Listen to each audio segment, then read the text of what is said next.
अस्सलाम वालेकुम वरहमतुल्लाहि वबरकातुहू। ये हमारे बड़ों का किया धरा था कि हम आपस में बातचीत ना कर सकते थे, हालांकि घर पास पास थे और रिश्तेदारी भी गहरी थी। बच्चे मासूम होते हैं, वह इन बातों को क्या जाने कि जायदाद के झगड़े क्या होते हैं।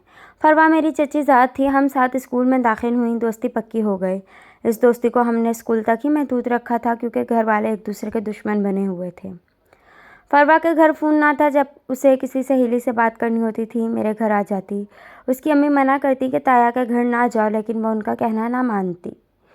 एक रोज़ वो आई तो घर में मेरे अलावा कोई ना था। कहने लगी, मुझे आसिया को फ़ोन करना है। मैंने कहा, फ़ोन मिला लो। उसने मिलाया, उधर से किसी लड़के ने उठाया। उसे शरारत सूझी, बोली, बात कर लो, तुम्हारा फ़ोन है। जब मैंने हेलो कहा तो जवाब में लड़के की आवाज़ सुनी, घबरा गई। इन दिनों मैं बहुत डरपोक हुआ करती थी। मेरी घबराहट से वो बहुत महफूज हुई। मुझसे फ़ोन ले लिया, बोली, ये फारिया है, बड़ी डरपोक है, तुमसे बात नहीं कर सकती। मुझे बहुत बुरा लगा, लेकिन फरवा ने मेरे बुरा मानने की परवाह ना की, बल्कि देर तक उस लड़के से उसे इधर उधर की हाँकती रही। उसके बाद ये उसका मामूल हो गया। जब आती फ़ोन मिलाकर बातें शुरू कर देती। मैं अम्मी को यूँ ना बताती, कहीं उसका आना बंद ना कर दें।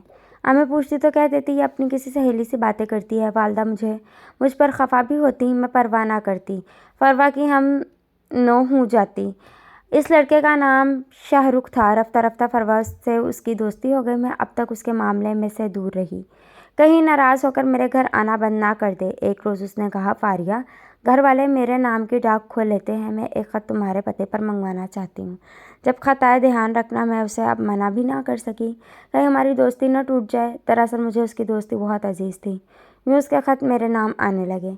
अम्मी मेरी ख़त ना खोलती थी और मुझे दे दिया करती थी। मैं वो ख़त फरवा को दे देती, कभी उसका लिफाफा ना खोलती। उसकी अमानत समझ के ख़त इस्लामाबाद से आता था। अम्मी समझती थी मेरी इस्लामाबाद वाली सहेली जोया मुझे ख़त लिखती है, क्योंकि पहले वो मेरे साथ पढ़ा करती थी। हमारे फ़ोन का तार फरवा के घर की तरफ से आता था, जिधर उसकी खिड़की थी। वहाँ से मैंने जोड़ लगाया जा सकता था। फरवा ने एक सेट मंगवाकर तार जोड़कर अपने कमरे में हमारे कनेक्शन से फ़ोन लगा लिया और उसे अपनी अलमारी में छुपा कर रख दिया। यह बात उसने मुझे बता दी और समाजत की कि रोज़ शाम को 4 बजे तुम अपने फ़ोन का प्लग निकाल दिया करो। आधे घंटे के लिए उस दौरान वो शाहरुख से अपने घर पर ही बात कर लिया करती थी। मैं उस लड़के से अपने से तौर पर लंबा सिलसिला चला लिया। एक रोज़ उसने बताया कि शाहरुख बहुत इसरार कर रहा है, मैं उसे अपनी तस्वीर भेजूं। क्या करूं? मैंने कहा, किसी और की भेज दो। उसने न जाने किसकी तस्वीर भेज दी, जो मुझे ना दिखाई। सोच भी ना सकती थी मेरी वो कज़न, जिससे मैं सच्ची मोहब्बत करती हूँ, मेरी ही तस्वीर उस लड़के को भेज देगी। अगर जानती वो ये करेगी, कभी उसे ऐसा मशवरा ना देती। फरवा का ये सिलसिला चलता रहा। अगरचे मुझे यह सिलसिला पसंद ना था, लेकिन उसे रोक भी ना सकती थी, क्योंकि वो ज़िद की पक्की लड़की थी। मुझे अंदाज़ा हो गया, मैं मेरी दोस्ती छोड़ सकती है, शाहरुख को नहीं छोड़ सकती। एक रोज़ फरवा ने कहा, आज मेरे साथ थोड़ी देर के लिए किताबों की दुकान तक चलना है। मैं हमरा चली गई। दुकान पर एक पक्के रंग का शख्स खड़ा था, जिसके हाथ में गुलाब का फूल था। यही शाहरुख है, फरवा ने कहा। मुझे वो बिल्कुल अच्छा न लगा। मामूली शक्ल सूरत का था, शादीशुदा और 4 बच्चों का बाप था। दुकान से निकलकर मैं फरवा को काफ़ी मलामत की बोली, बातें तो अच्छी करता है, बोरियत दूर हो जाती है। मैंने कौन सी उसके साथ ज़िंदगी गुजारनी है, बस फ़ोन की अब तक दोस्ती है। एक रोज़ छुट्टी के दिन फरवा आई। अम्मी अबू घर पर ना थे। आते ही उसने शाहरुख को फ़ोन में ला लिया और मज़ाहिया गुफ्तगू करने लगी। ज़रा देर बाद फरमाइश की, फारिया, आज तुम भी इसके साथ 2-4 बातें कर लो। किस खुशी में? अरे भाई, मेरी खुशी की खातिर तुमको मेरी जान की कसम है। उसने ज़बरदस्ती मुझे रिसीवर थमा दिया। मुझे भला इस भूंडे आदमी से बात करके क्या खुशी होनी थी। ज़बरदस्ती 2-4 जुमले गए। फरवा की खातिर यह मुझसे बहुत बड़ी गलती हो गई कि उसका कहा मान लिया। उसके बाद मेरी शामत आ गई। अब शाहरुख साहब बेबाक हो गए। जब जी चाहता फ़ोन घुमा देते, अगर कोई और उठाता तो बंद कर देते, मैं उठाती तो कस्में देने लगते कि बात करो। बार बार फ़ोन उठाने से कतराती और ये थोड़ी थोड़ी देर बाद रिंग कर देते। मेरी तो जैसे शामत ही आ गई। घर वालों से खौफज़दा हर वक्त परेशान रहने लगी। आखिर मैंने एक रोज़ इसको सख्त लहजे में डांट दिया, क्या मुझे फ़ोन मत करना, वरना मैं फरवा से तुम्हारी बात बंद करवा दूँगी। उस पर उसने धमकी दी, अगर तुमने ऐसा किया, याद रखना तुम्हारा फ़ोन हर वक्त डेड मिलेगा, चाहे कितनी शिकायत दर्ज कराओ, नहीं खुलेगा। जब फरवा से उसकी शिकायत की, उल्टा मुझ पर बिगड़ने लगी कि तुम्हारा दिमाग ख़राब है, क्यों खामख़ा उससे पंगा ले रही हो, जानती नहीं वो कौन है, चाहे तो 1 मिनट में हमें रुस्वा कर सकता है। फरवा के मुंह से ये अल्फाज सुनकर मैं दंग रह गई। मुझे सख्त सदमा हुआ और मैंने अपने घर से जो कनेक्शन उसे कमरे में दिया हुआ था वो हटा लिया।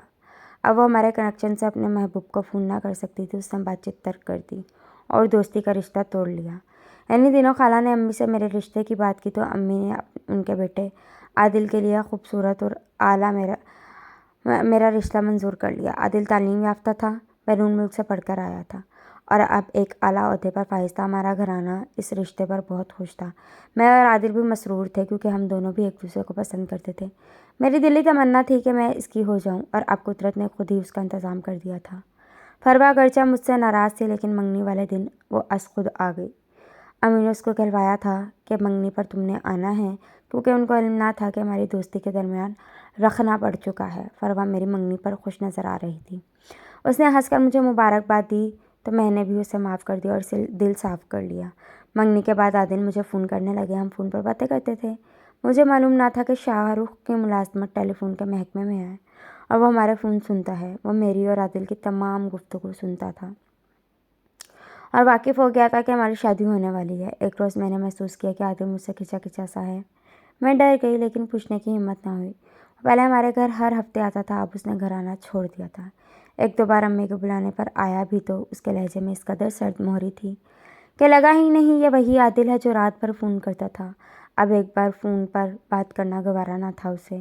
بالآخر یہ معاملہ حل ہو گیا جب فروا کو شاہ رخ نے اپنے جال میں پھنسا کر اس کی آبرو خاک کر ڈالی تو وہ ایک دن روتی ہوئی آ کر میرے گلے لگ گئی، معافی مانگی اور بولی، فاریہ میں تمہاری مجرم ہوں، میں نے تمہاری تصویر شاہ رخ کو بھیجی تھی۔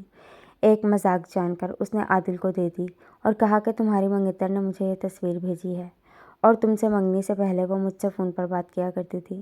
اس بات پر عادل کا دل مجھ سے بھر گیا۔ عادل نے مجھ سے پہلے سرد رویہ اپنایا پھر منگنی توڑ دی۔ دکھ تو بہت ہوا لیکن میں عادل کے دل سے غلط فہمی کو دور نہ کر سکی کیونکہ دل کا شیشہ اگر ایک بار ٹوٹ جائے تو اس میں آیا بال دور نہیں کیا جا سکتا۔ مرد کی فطرت ایسی نہیں کہ عورت کا قصور بھلا سکے، خواہ عورت بے قصور ہی کیوں نہ ہو۔ ایک بار کے شک سے اعتبار کا بھرم جاتا رہتا ہے۔